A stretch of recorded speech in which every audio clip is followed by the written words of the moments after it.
the fair, get off at the fair, not have to walk a long ways. Now, who are those people? I don't know. Some kids.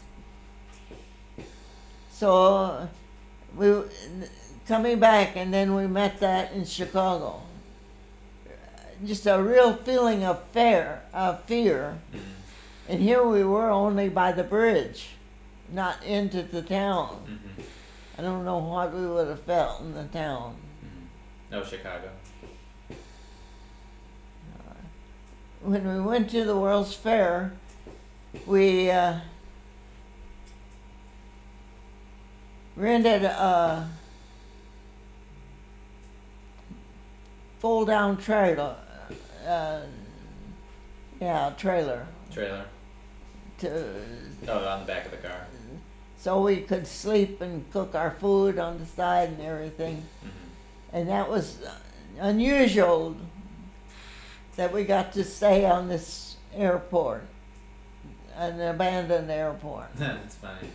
Yeah, Mom was always good at finding alternatives or alternative hotels or anything on our trips that we used to go on. She's good at finding them.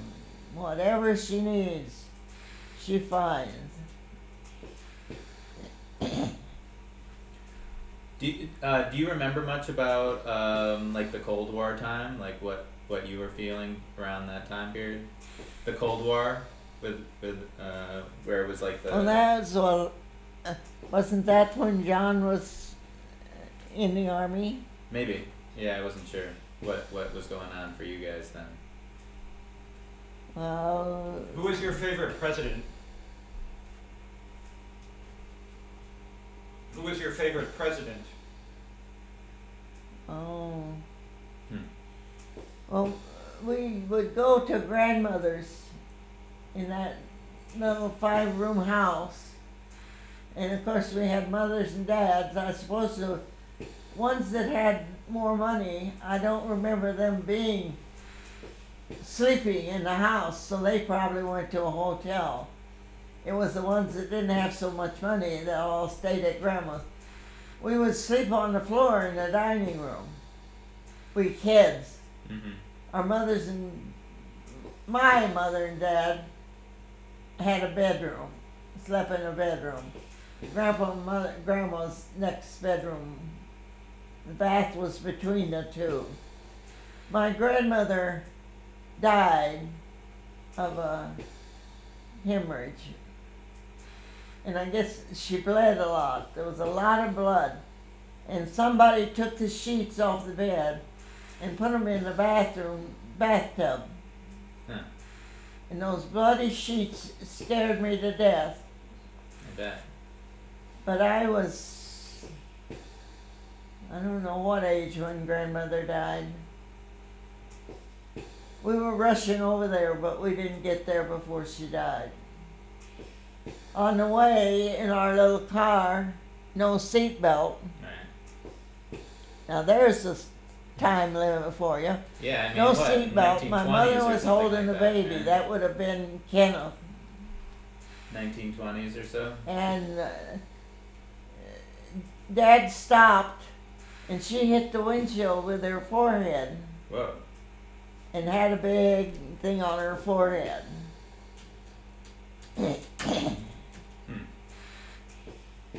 But these 9 boys were always doing things for people, for their family. They really looked after their family and one another. And I had appendicitis. I was sick at school, showing up. The bus driver took me home, which was out in the fields, and he just left me off at the gate, and I had to walk up and crawl up on the porch and up on Mother and Dad's bed.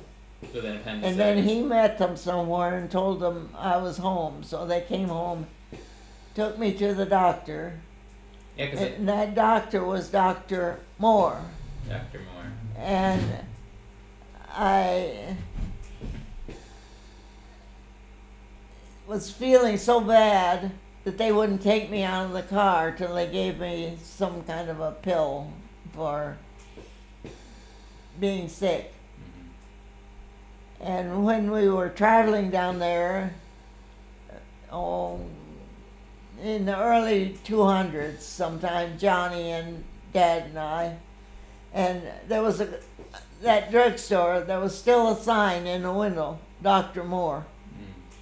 We couldn't believe that there was 20, 30 years later, there was a sign still in the window. I'm sure the doctor wasn't there. But they put me in the hospital, and I was in bed for 29 days. Whoa. My mother would have to rub my back with salve because I would get so sore. How old were you? How old were you then? I think I was 13 when I had appendicitis. That would have meant we had Jody and Kenneth. 13. I'm so sorry about Kenneth, but I'm glad he didn't know that the fire was going to come. Burned everything on that ranch. Did you go up there with us? I don't think so. When was that? Did you ever go to the ranch with us? In Colorado? Yes, you did. Oh, The reunion. Oh, yeah, the You reunion came with ranch. your dad Yeah, and your mother, right. and Yeah, I wasn't sure that was the same. but everything on that ranch burned down. Oh, I didn't know about that. Those other houses, 3 houses, and that beautiful house over across the creek, and everything he owned, they got 1 horse out. Wow, no, I didn't know about that. But he was gone already, so he didn't get to suffer that. Well, I don't know what else we did in the old days, Joe. Do you remember the assassination of Kennedy? Do you remember the assassination Oh, of yes. Kennedy? That made us all sad, and we all cried for that. And I noticed that the fellow who killed Kennedy's brother, soon after that, is up for parole. Oh, really? And the families don't want him to be paroled. It's a powerful family. When you're both attacking me, what else do you have to know? It's your turn. I did enough.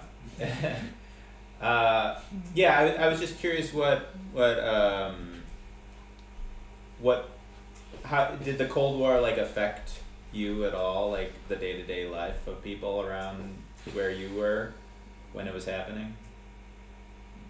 Well, during the Cold War, it wasn't so bad. But the Second World War, the First World War, you probably didn't know anybody who was killed in the war. Maybe you did and maybe you didn't. The Second War, your neighbors were killed. Friends were killed. There was a greater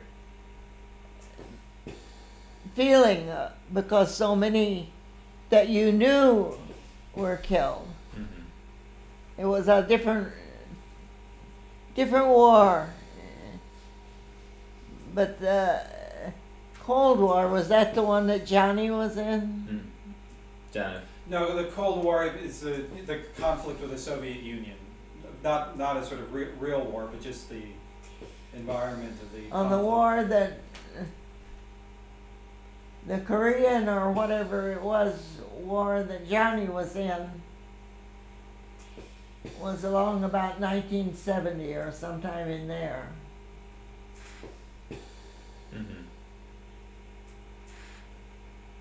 Johnny came home and we made a trip up into Canada where we always went around Lake Superior and back into the United States. And we were lined up to come into the United States. in whenever this was, very early 70s maybe, or late 60s, whenever it was. And we were lined up, in front of us was a convertible with a bunch of kids. And the kids were cutting up with the people, and they found things in the car they didn't like, and they were holding those kids up, and they just waved us through. And Johnny had paper after paper with dried flowers that he was taking to have at the university for his work. They would have confiscated those, but they just waved us through, and we all sighed of relief that we got through. We always loved going to Canada. I don't know why.